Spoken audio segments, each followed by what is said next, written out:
Good morning and welcome to the Morning Scoop for Sunday, October 31st. This is your daily Buckeye fix. I'm Tom Orr. The Nebraska game is in 6 days, the game against Michigan in 27 days. Ohio State picked up a big win Saturday night in the Horseshoe, knocking off number 20 Penn State 33-24. It was basically like the platonic ideal of a college football Saturday for Buckeye fans. Ohio State won, Michigan lost. But after the Ohio State game was over Saturday night, there was a lot of concern in Columbus about what it could mean for the Buckeyes moving forward. My guest this morning is Buckeye Scoop's Kevin Noon.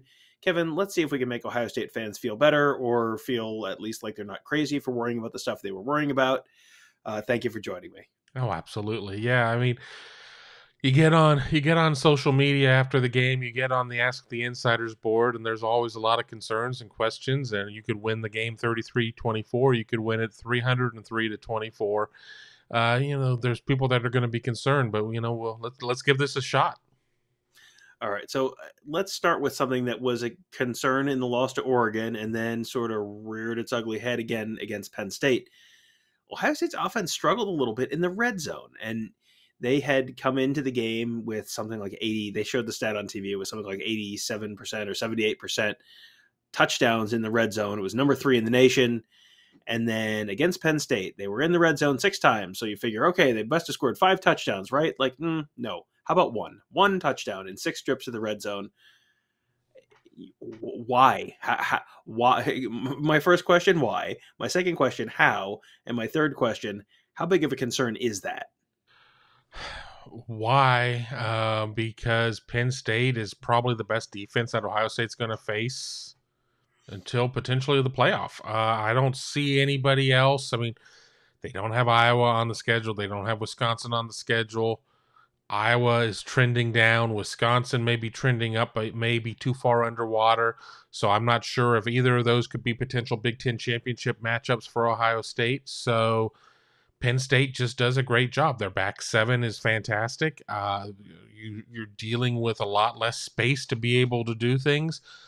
Penn State was able to confuse C.J. Stroud, was able to confuse the Ohio State offensive line. And because of that, we saw a lot of things that just were very un-Ohio State-like. But also, I think we're used to seeing Ohio State breaking a lot more longer plays. So Ohio State having 6 possessions in the red zone was probably a little atypical. I think we kind of covered how as well. So I think what some of it there is going to be, how concerned. I think there's got to be some concern, but I think the good news is you're going to see Ohio State go against Nebraska next week. Nebraska's not, they don't have the black shirts. They are not this Penn State defense. And then Ohio State's got, Purdue? Purdue's not going to be able to do this. Michigan State's not going to be able to do this. I mean, about the closest thing that you're going to have there is going to be the game against Michigan. And truthfully speaking, outside of Dax Hill, I'm not crazy about the Michigan secondary the way that I felt about the Penn State secondary. They've got a lot of time to figure some things out. I think that they've got the opportunity to maybe get a little bit more creative in the play calling with Trevion Henderson. It was very vanilla in my opinion. Again, need to watch the game again and probably one more time after that to see if it was the same play more or less over and over and over again, or if there were a lot of variations, but it felt a little one note. Yeah, the offensive line was maybe a part of some of those red zone struggles because, I mean, the play calling was a little one note. There was a lot of running inside. Like, that was something Ohio State had identified as a real weakness for Penn State. It was something we talked about during the course of the week, that they're missing P.J. Mustafa, one of their defensive tackles. That seemed like a spot where they might be vulnerable. It was a spot where Illinois was able to take advantage of them. And Ohio State, for much of the evening, tried and just couldn't get it to go. So, later in the game, the offensive line started opening up some bigger holes, and Trevion Henderson had, 10, 12 yards rushing in the first half and finished with over 100. Had a long run in the third quarter that was one of the really big plays for Ohio State in that game. And the offensive line didn't give up any sacks. But that lack of push and the lack of holes for a decent chunk of that game, is that a concern to you? Is that something that you need to be concerned, worried about moving forward? Because the Penn State defensive line was not the part of that defense that you were expecting to be the difference makers for them. I mean, I think everything needs to be a concern to a certain extent. I think you need to sit there and evaluate and reevaluate and keep evaluating as you go along. Um, I think what I'm most concerned about is that Ohio State seemed to have a lot of communication issues, and they were at home. And the crowd, we're never really talking about, well, will this Ohio State crowd shut up? I mean, that's never the issue. It's, will this Ohio State crowd ever be loud? So Ohio State wasn't dealing with noise, and it just seemed that there was miscommunication, the execution wasn't right. Luke Whippler with a couple of snap infractions, something that we don't see every day. False starts. I mean, there were false starts by receivers. I mean, nobody seemed to really be on the same page. So you gotta identify why that was the case. Were guys caught up in the moment? Was this too big of a moment? I don't know about too big of a moment. Was it such a large moment that their nerves got the best of them? Did they, forget their training? What really happened there? I think they go on the road this next week to Nebraska again. Nebraska, great fans, great venue, really not great football right now from the Cornhuskers.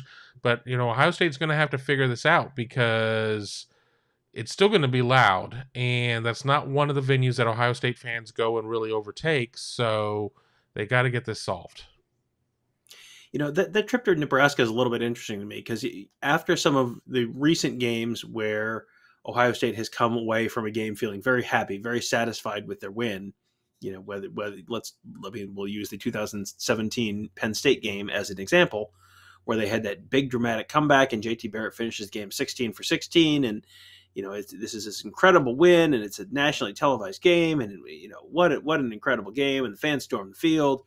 And then the next week they go to Iowa, and they're probably feeling a little bit too good about themselves, and probably feeling like, oh well, we just beat Penn State, and now Iowa's not nearly as good as Penn State, so we don't need to worry about them. And then you just get absolutely stomped in Iowa City. So I guess if you're looking for something to feel optimistic about, this doesn't feel like a week where there's going to be a lot of complacency inside the Woody Hayes Athletic Center. No, I think that the Champions Dinner is going to be pretty sparse. I think that they won, but were there a lot of championship efforts? I mean, I remember some good plays along the way. I remember some gutty performances, but I don't know how many champions there are going to be. And I think that it would probably be pretty smart for the judging of the champions to be pretty tight to keep everybody on edge, because sure, you beat a number 20 team by 9 points at home, but it wasn't a sexy win. It wasn't a great win by any stretch of the imagination. Ohio State was down 7-3 at the end of the first quarter. I mean, Ohio State ended up really having to kind of run it up in the second half, and even with that, I mean, Penn State certainly had its opportunities. So I think you need to keep this team kind of on edge, and I know that was a big difference between Urban and Ryan. I mean, everybody was kind of on pins and needles around Urban. Mm-hmm. I think that's kind of died down a little bit under Ryan, but if there ever was a time to kind of keep guys on edge, just keep them on edge here going into this Nebraska game, because you have Purdue on the other side. So your concern is that you have guys not looking at Nebraska or Purdue and more concerned about the game coming up against Michigan State. Yeah, and that is still 3 weeks away, so you can't get too far ahead of yourselves, because Nebraska and Purdue just played this week, and Purdue won. So that Purdue game is, I think that Purdue game, people looked at it as kind of a gimme earlier in the year, and Purdue might be back in the rankings this week if they, depending on how things shake out. So yeah, that's going to be another, you are through the easy part of the schedule, it feels like, we've talked a little bit about the offense, but let's talk about the defense, because the defense, I think we spent a lot of the last month going, well, it's better. Is it fixed? Well, it's better. And the run defense was dynamite. The run defense was fantastic against Penn State. They basically gave up 1 yard a carry.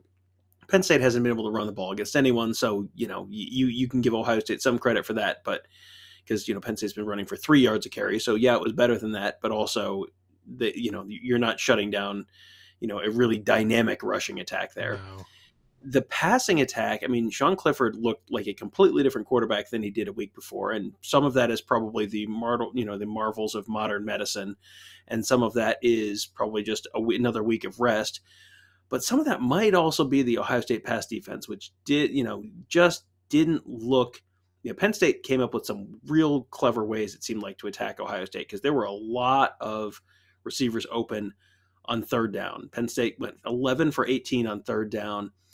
That's a problem, because Penn State only ended up with south of 5 yards per play. So normally, south of 5 yards per play, your defense is doing great. You're getting off the field constantly. That only applies, though, if you can actually get off the field on third down. And Ohio State could not get off the field on third down.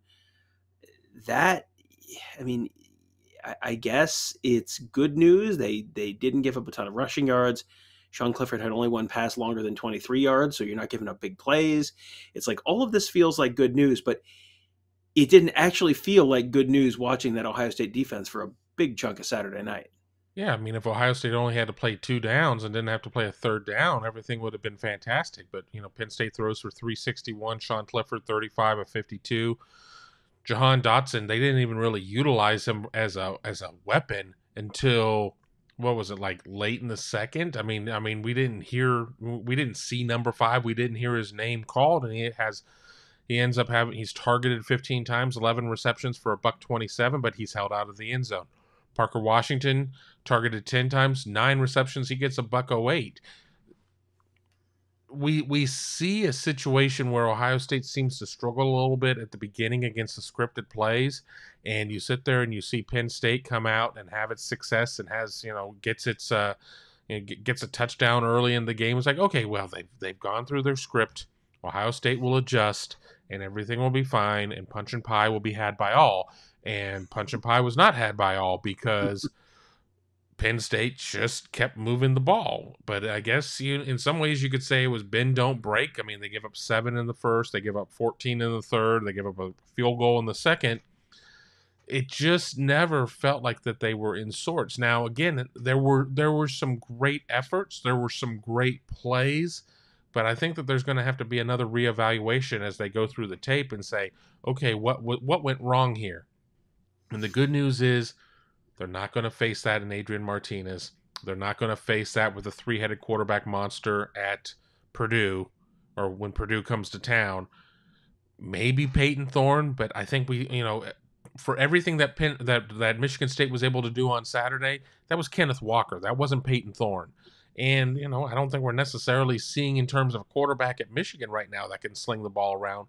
But you need to fix this stuff. You need to fix this stuff. It's not we can kick the can down the road because we're not going to be dealing with this immediately. They need to get it fixed. Yeah, you are through as I said earlier, you're through the easy part of the schedule. Now it's getting a little more difficult. This is not Murderer's Row the next couple weeks, but it's getting a little more difficult. Speaking of punch and pie, we got to talk for a moment about Jerron Cage. Give everyone a moment of levity, a moment of fun. You have to love seeing the big guy, big nose tackle, scoop and score. And this was not like scoop and score from 4 yards out. Like he had to cover some distance, and he covered some distance. That might have been the most fun play of the night for me. 57 yards. They had to review it, but it was confirmed very quickly. Ohio State was only up 10-7 at that point. That gets Ohio State up 17-7 with 2:24 left in the first half. There's a reason we all like to tweet about fat guy TDs. I mean, I have not been in shape for quite some time, so it gives me these dreams that I could maybe go and score a collegiate touchdown if I weren't fat, old, and out of eligibility.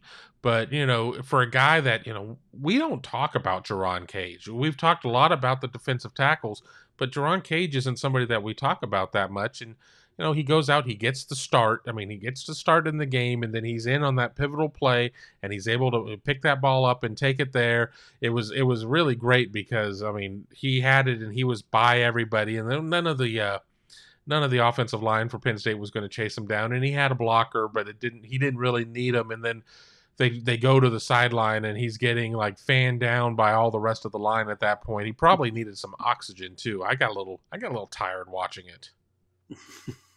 It was always love seeing those. He almost got one out of Robert Landers a couple of years ago, and Haskell Garrett has had a couple.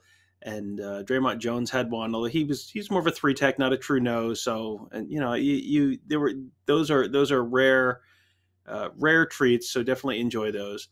You know, and a win over a ranked team, like that is something of a rare treat as well. I mean, this is for the fact that the whole show has basically been, here's all the stuff Ohio State did wrong in their win over a ranked team. I mean, the bottom line is this is a big hurdle to clear for this team. This is one of the games that, coming into the year, we went, yeah, that's a losable game for Ohio State. Well, now it is in the rearview mirror, and now there is no chance they lose it. So should Ohio State fans be looking at this as, a big hurdle is in the rearview mirror, and so your playoff chances are better than they were? Or is this, boy, a lot of real concerns have been, been exposed or have been raised, and now they should feel a little bit more concerned about, hey, maybe this is not going to end up being a college football playoff team? Well, I mean, is Penn State going to be ranked after this loss? I mean, they were 20th. I mean, they could probably only slide down a couple of spots, but one of the biggest concerns is who's Ohio State beat this year? Well, now they beat a ranked team, at least ranked at the time that they play them. Guess what? Alabama got credit for beating a ranked Miami team. I mean, Alabama got credit for beating a ranked Florida team. I mean, so you need to get those in there. You need to have those types of wins. But, I mean, obviously there's going to be cause for concern. I think people are going to watch this game with a very critical eye because it wasn't the type of game. I'll be the first one to admit it. I called 45-10. I was way off. I didn't think Sean Clifford was going to be nearly as healthy as he was. I didn't think that the Ohio State pass defense was going to be challenged the way that it was, and I really didn't think that the Ohio State offense was going to get stuck in the mud the way that it did, certainly to the effect that it did in the red zone, as you brought up earlier. So I think you can sit there and feel good about having the ranked win. I think you can feel really good about clearing what a lot of people thought might be the biggest hurdle of the year at this point. Now maybe it's Michigan State, maybe it's Michigan just because it's Michigan, but I think you both can exist in your world, and I think that's where fans are probably going to be.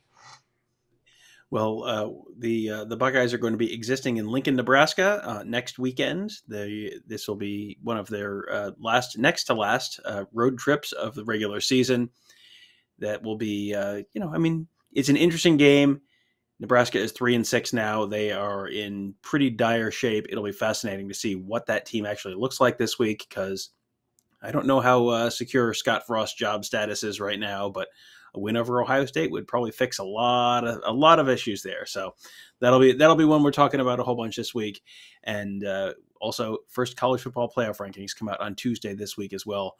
We're planning on doing a live show that night to kind of run through those rankings with sort of an Ohio State spin, kind of, because you'll hear, the ESPN show will be talking about all sorts of different teams, and you don't care about all sorts of teams. You probably care, if you're listening to this podcast, you probably mostly care about one team. We'll be talking about that team for you, just to kind of give our thoughts on where things actually stand right now with the Buckeyes, with the college football playoff, what it all means when the committee releases all of their rankings on Tuesday. So you can find that on our YouTube channel at youtube.com/Buckeye Scoop. If you're watching on YouTube, hit that bell, subscribe to our channel, and you get notified when we do shows like that, fun shows like that. We do all of our podcasts there.